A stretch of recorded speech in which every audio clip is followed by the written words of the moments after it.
Hello everybody and welcome to another Arkham Horror Learning Guide. So this is part of the learning series where I take Eric, and apparently Megan's also here, as Eric gets to know Arkham Horror more.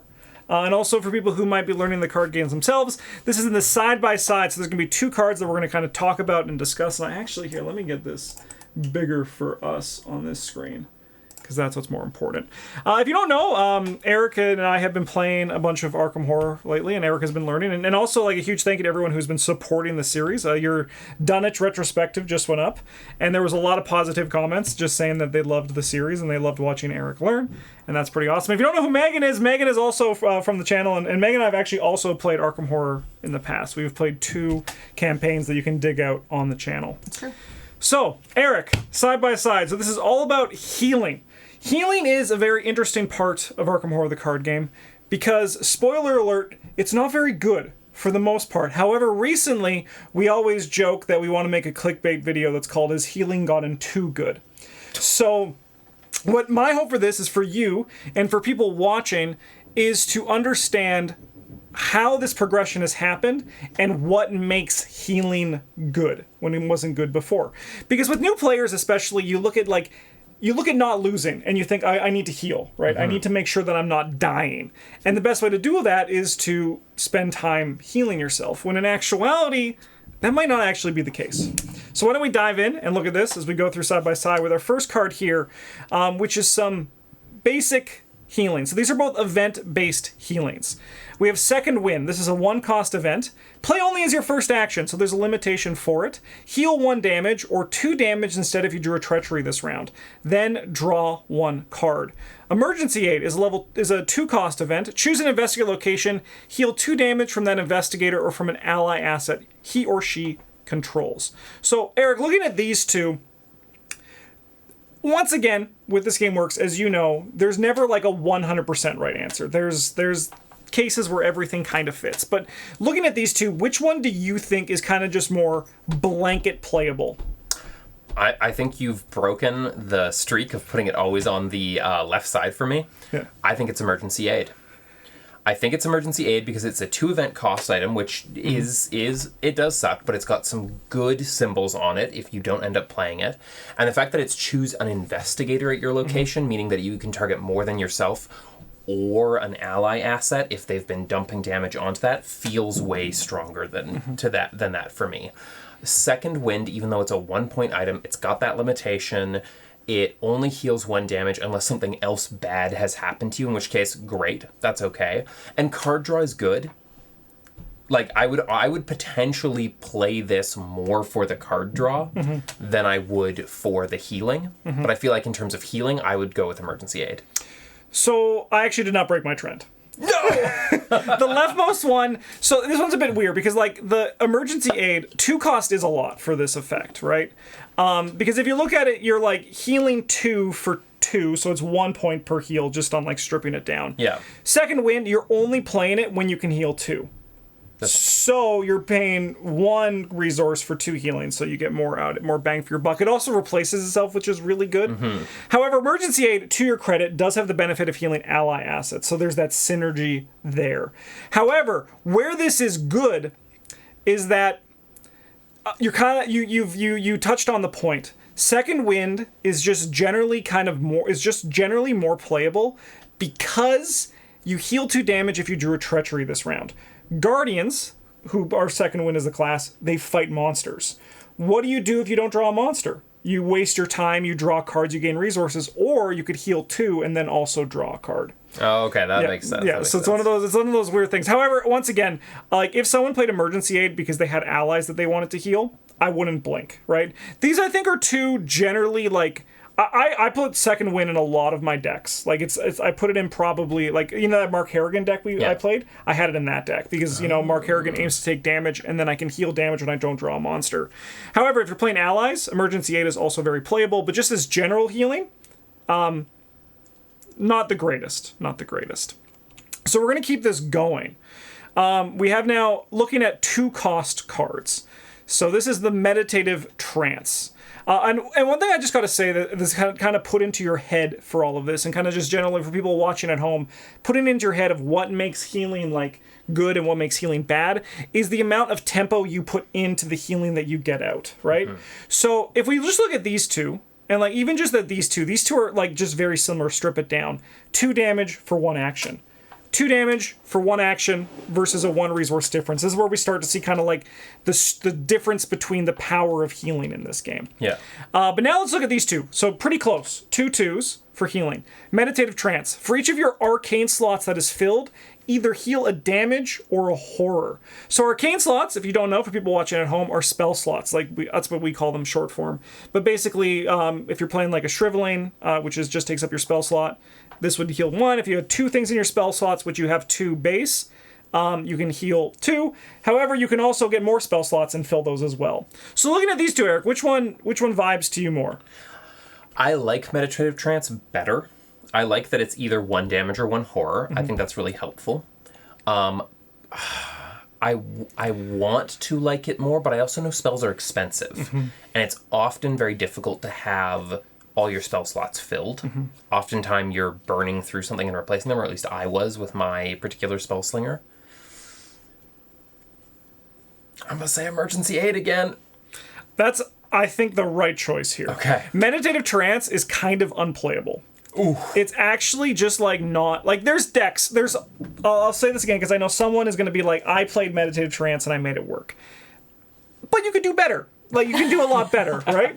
Like it just think of like you hit it right. Spells are expensive, right? So now, like say you had 2 3-cost spells, you now have to pay 7 to get 2 healing, which Emergency Aid gives you for 2, right? Like just like looking at these two side by side, the amount of work that you need to do to get the healing out of Meditative Trance, like sure you can build around it. It was part of a package that came out in this expansion, but even within that package, just like don't play it. Just don't. It's just not worth the time. So I think you nailed it though, because it's like, as you said, right? It's expensive. It's a lot of setup to get your healing, which is just not worth it. So let's keep this going. Let's keep the train going. All right, now we're starting to get interesting. So now we're on to the assets. So these both came out in the core set. Okay. First Aid, 2 cost, 3 supplies. If it has no supplies, discarded. As an action, spend a supply, heal 1 damage or horror from an investigator at your location. Medical Text, 2 cost, takes up a hand slot. As an action, choose an investigator location and test book 2. If you succeed, heal 1 damage for that investigator. If you fail, deal 1 damage to that investigator. So notably no supplies on Medical Text, but there's a little bit of risk. It takes up a hand slot. Now, I will give you a little bit of a bonus here. This one, there might be a third answer. So, which one of these vibes with you more? I like Medical Text better. Why is that? Because as a mono black player, I am not threatened by the idea of dealing extra damage. Given the color that this text is, testing book 2 doesn't scare me at all. I should be hitting that on 4 pluses on a regular basis with any reasonable build. That's very true. It does take up a hand slot though, which I don't love. It is a competitive slot. Yeah. It is a competitive slot. But I think there's also probably ways I can screw around with getting bonuses off of running tests or passing tests. Yeah, they're actually I will say it's starting to like slowly form, but I do believe there's going to be an archetype forming from future expansions that are about taking tests on Seeker cards. So it doesn't exist right now, but there is a chance for that in the future. Okay, because I was just thinking of like that sort of like Stella card where it's like if you pass a test, get a benefit, and I was like, you know, that allows me to proc my own test. That allows me to mess with my own test at different times. That said, for most people, I suspect First Aid is better. I just like Medical Text better. All right, so the answer is neither of them. They're both bad? They're both unplayable. So this goes to what I was saying earlier about tempo, okay? Actions are very important in this game, as you know. Oh, God, yes. So this requires 2 activations.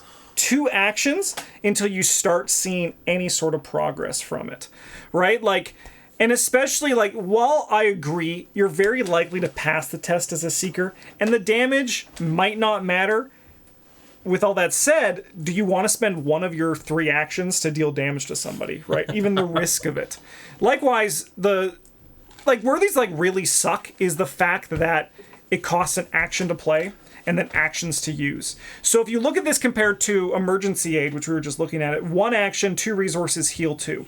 This is 3 actions for 2 resources to heal 2. So it's 2 more actions than what Emergency Aid provides. I can see that. Yeah, so and this is where because these are both core set, which is when healing was not good.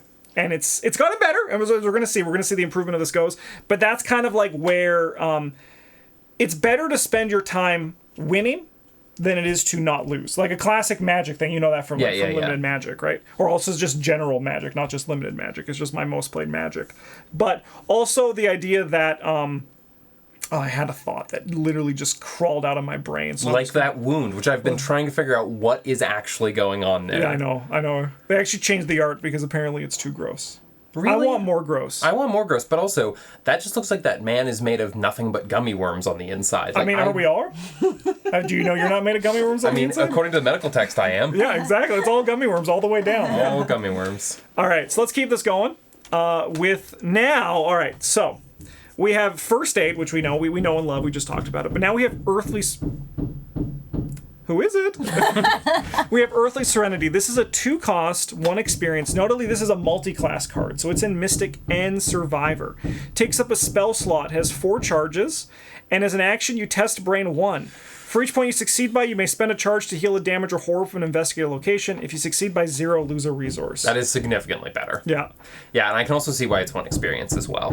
What makes it better for you when you read this? Well, it's 1 action to potentially heal up to all 4. Got it. Yeah, that's it. And then who's that lady who gives things extra charges? Kachi. Yeah, that's kind of cool. Kachi has good synergy with the entire spell suite of this, but that's 100% it, right? Yeah. It's 1 action to potentially do 3 activations from the First Aid kit. Yeah. A cool thing about it too is that you can actually this is something that Bryn actually taught me because I saw Bryn do it and I was like, Bryn, you're a genius.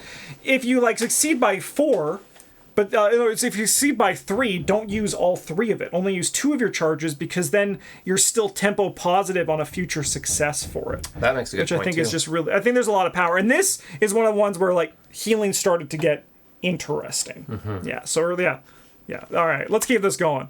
All right, this just shows you, just once again, this is just kind of show you how the difference. How much worse medical text is. Yeah. Yes, yeah. It's crazy once you see the good ones. But once again, these are designed to trick the viewers. Trick Eric. And me. Yeah, and it works. Okay. We're going to be looking at Grimm's Fairy Tales for a while. And I would love to know what you generally think of this card. So this is a 2-cost. Notably, you can see a lot of healing starts at 2. Yeah. This is where it kind of lives. Interesting. Takes up a hand slot, has 4 secrets. As a reaction, after an investigator location fails a skill test by 2 or more, exhaust Grimm's Fairy Tales and spend 1 secret. Heal 1 horror from that investigator. I could see it being really useful on Stella. Mm-hmm. Mm-hmm. I can't, unless you're building to fail tests, I can't see this as being a good thing. Mm-hmm. This doesn't feel like reliability. Mm-hmm. Mm-hmm. It feels very unreliable because if you are just testing to heal, you're once again wasting actions for a low economy. Now, it's great that this doesn't take an action. Yes. But it does take up a hand slot. Yes, yeah. And I don't know how Secrets plays out. I think... Secrets are just it's another form of charges. There's synergy within them, but it's basically just it's like a balancing tool. There's secrets, there's ammo, there's charges, there's evidence, there's just different modifiers to different resources to give them different flavor and balance. Yeah, I can't say I like this. All right. I think that's a very good reading. Even in Stella, there's better things you can do. But if there's a place where you could play Grimm's Fairy Tales, it would be in Stella. So why don't we're going to be looking at this one for a while, and this is what Travis hates this card. Travis thinks that this is just a waste of cardboard in the game. So what Travis suggested I do for this video is we kind of just go through these cards one by one, and we're going to be looking at Grimm's Fairy Tales for a while to see what makes healing good versus what Grimm's Fairy Tales doesn't give you. So first one here, Clarity of Mind. 3 charges, spend a charge, heal a horror from an investigator location. This is very similar to First Aid Kit, takes up a spell slot instead. Still not good, right? No. Still not good. However, this gives you control, right?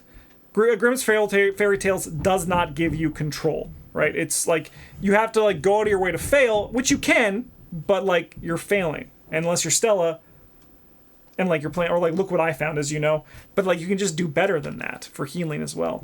So control, which Grimm's Fairy Tales doesn't have. Hallowed Chalice, so this one's pretty similar. Choose an investigate location, takes up a hand slot, it's 3 cost. You can exhaust it as an action to place 1 doom on it to heal 2 damage or 2 horror from that investigator. You can or you choose the other one, heal a damage or horror from that investigator. If you heal the last damage or horror from that investigator, remove a doom from Hallowed Chalice. What do you think of Hallowed Chalice? I love Hallowed Chalice. I love that it does doom instead of any other sort of cost or ability. I love that it means that you can time it to when the doom would be least important or least effective. Yep. I love that it can remove a doom from itself to even just do 1 more healing. Like, is it great healing? I'm not sure.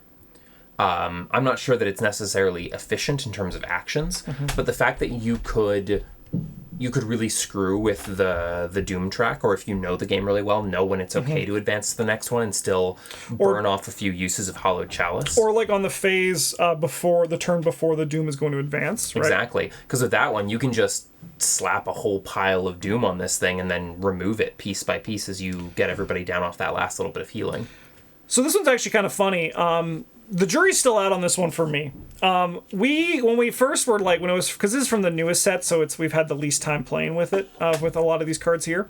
But we were like, this card's poo-poo stinky, right? But then Travis played it as the 3rd player, the flex, where you have more time and you can do these kind of things. And it's a lot of healing. It's a lot. Like, just like if, for example, if you're like, have your hand slot, you're holding this, and you just do, there's like 2 turns before the doom advances, and like 2 rounds in the game, and you heal 4 damage or 4 horror from your other players. Like, that's a lot of power in a card.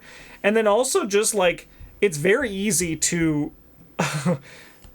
remove the doom from it. So I'm with you, Eric. I'm higher on this card, but this, once again, compared to Grimm's Fairy Tales, costs 1 more, also takes up a hand slot, but just has so much more burst healing potential. And you also have control, which we also said is good as well. We have Fearless. This is a skill. This is actually in the deck you're playing right now. Brain, if this skill test is successful, heal 1 horror. What do you think makes Fearless better than Grimm's Fairy Tales? Has no cost. Adds to a check you're already doing. Has no negative. If it's successful, you heal a horror. There's nothing about this card that's necessarily bad. Yeah, it's just exactly, like, it's not like a great card, but it is much better than Grimm's Fairy Tales, because once again, you actually do have control over it, and it's going to help you pass a test, when passing a test is generally better than failing a test. And you might be saying, Justin, this is a bit disingenuous, because as a mystic, you want to pass your test, and as a survivor, maybe you don't. True, but there's still better things you can be doing than using your failures to heal, right?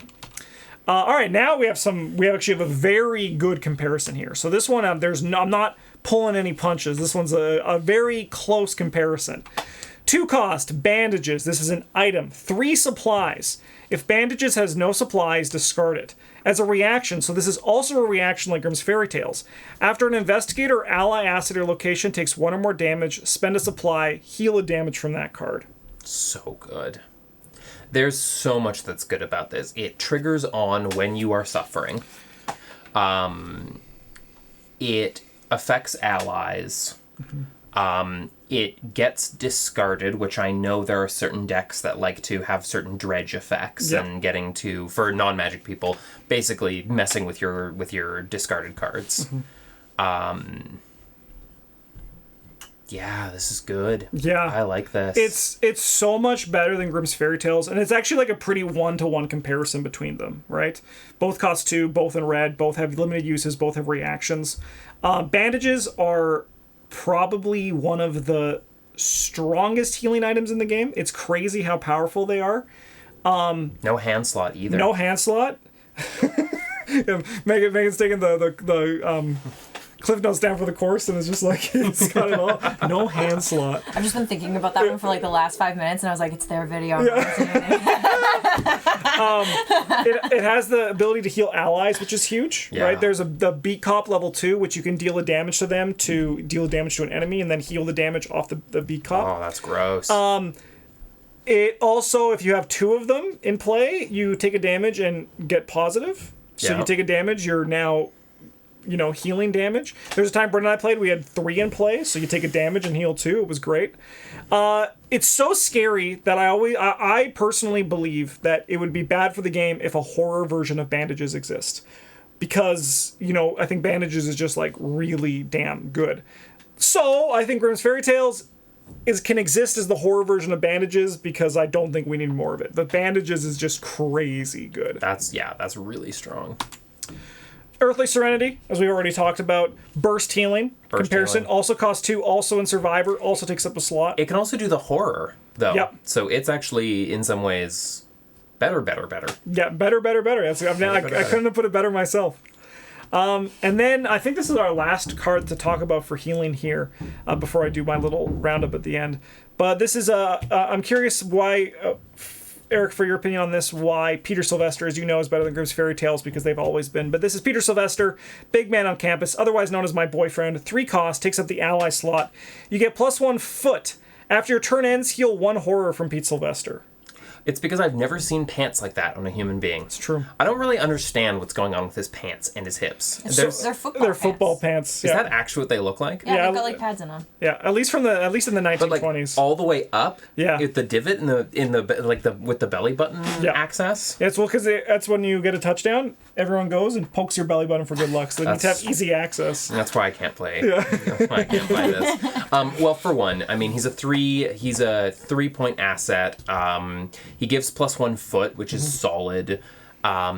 You are going to choose when he takes horror damage, which means that you can never worry unless it's an absolute risk feeding so much horror onto him that he actually dies. Yep. He's basically an eternal 1 horror damage soak. Yep. Yeah. And that's really strong to me. And also just, as I said earlier in the video, soak is better than healing like 99% of the time. Yeah. And Peter Sylvester is unlimited soak. He gives you a stat boost. There's an upgraded version of him that now has 3 horror soak and also gives you a brain as well. It's too strong. The card is too good. Is it him just showing you his belly button? No, it's same art, unfortunately. Okay, I wish.